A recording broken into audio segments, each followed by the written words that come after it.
Meantime, more on Bank of America's deal for Merrill brings us Stuart Plesser from S&P Equity Analyst about this whole deal. And Stuart, let me just start off with the broad question. What do you think of this whole transaction, the whole weekend, and where's it going from here?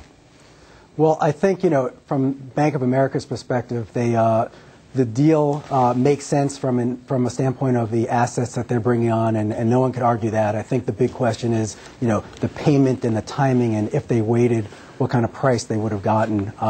It seems like Ken Lewis wanted these assets and just didn't want to leave anything on the table if someone else would come along and close a deal over the weekend. But one could argue that he could have waited and got these cheaper.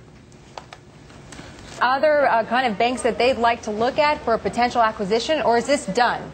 I would assume this is done. They're swallowing Countrywide, and now Merrill. They've got their hands full, and I don't see anything going forward. Are you worried that they're able to digest all of this? Well, I was concerned. We have a sell recommendation on Bank of America going into today, and I was concerned of the Countrywide acquisition. There's going to be write-downs from there.